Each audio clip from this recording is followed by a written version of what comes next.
Kulukudukhala sengikhona sengiphathi kuyona i-channel yakhe hamba phambili kezo mina kuveze ngituthu ngakhumalo bathi ilasbon amagumede mhlambe emakuthi usemusha la ekhaya phinde ngicela uqinisekise ukuthi uyasubscribe ungakhohlwa ukucomment nokulike ekanjalo futhi nokushare okukhona okukhulu kunakho konke bafethu uyabona mangabe sibheka lapha indima ebhizi kakhulu lapha indima yomculo kamaskandi ziyenzeka izinto bathi ziyakhala lapha ngalo impela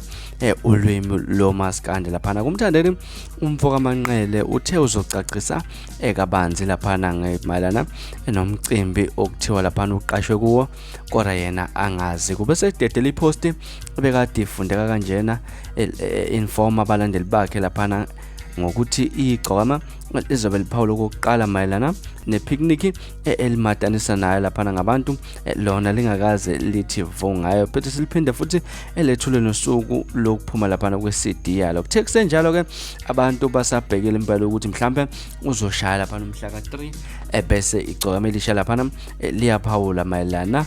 ne-picnic ekhelela lapha imbangi yalo ukungikhuzana umfoka mpungosi la selivela futhi laveza lapha i-proof of payment lapha nesuka kuyona igcwalisa lapha ke la selibhala ukuthi inkulu indaba la kukhala ubuqinqiqi lapha kungena izimali left and right and center enkampanini yami ngibanga ngosomabhizinisi abaningi bafaka izimali bacela ngiye ku-picnic kodwa ke angeke ngiphawule lutho kwamanje ngoba nginethemsela ukuthi ngizoba live kusasa ngo7:30 lapha nomunye usomabhizinisi waseThekwini usevele wakhuphuka ngo250,000 amaranda sazi ke abanye esebeyofakano uma sekunjena kuvaliwe ke ngididwa ukuthi basponsor mina ke manje kanti umcimbi usungo wami yini wasethi inhlanhla ethi data kodwa ke nayi ke i-proof of payment ngezansi lapha njengoba uzibonela ukuthi ifakiwe imali engango 250,000 ifaka yena lapha no Dr. Khehlelezi ke wasethi reference igcwalisa spring picnic okusho ukuthi ke imali ebekade ekhokhela uMthandeni ukuthi aye lapha kuyigcwalisa picnic lapha nehlele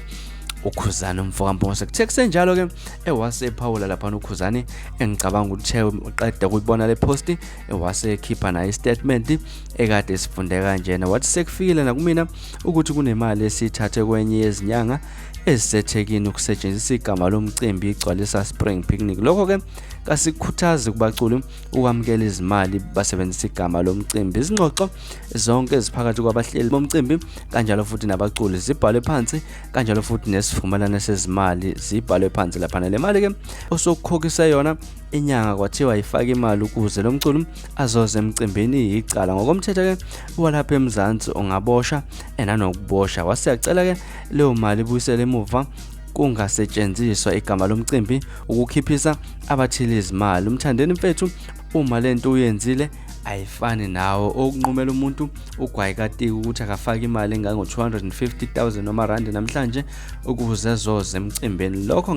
angeke ngikuphasise akukho right izimali zonke zikhokha ngokwama invoice zikhokha ngabe igcwalisa kekho okhokhela eceleni ayikho imali akhokhela invoice engathunyelanga kungizuse ubuhlungu lo baba esetshengisa ukuthi usethena akafaka u250 ngokusheshsha lo baba ngimyalela ukuba akucele leyo mali ibuyele emuva kuthiwa awusawubambe amafoni akhe ngiyena ngamcela lo baba fonela uMasondo nebala kuthiwa unedeweza ukuthi kuthiwa le mali kumele ibuyele emuva abe esoyoposta ukuthi usufakele kubeni nguyena othena kufake ngokusheshsha ukuba abegcwalisa abazokukhokhisa omunye umuntu lezo ngxoxo bezizokwenziwa nawe uyalelo kuba sekukhona umuntu ozokukhokhela eceleni ibhlungu lento mfethu asethi ke sicela uhloniphe igama lomcimbi umbuyisele uKhehlelezi imali yakhe bafethu ke zinjalo indaba ezithenzeka lapha nendime nomculo kamaskandi esithinto lapha insizwe embili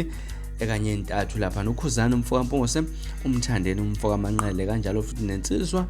enyanga iyaseThekwini lapha nobaba udokotela uDr. Khehlelezi wena ke mhlawumbe kuthini ukwakuphawula ngalolu daba sicela lapha ushiyo wakho umbona ku comment section uphawule ke wena ngalolu daba ngaza kwethu ke izona ezihamba phambili ningakhohlwa ukusubscribe nokulike kanjalo futhi nokushare okukhona okukhulu kunakho konke niziphathe kahle nibe nosolo omnandi nginthanda kakhulu.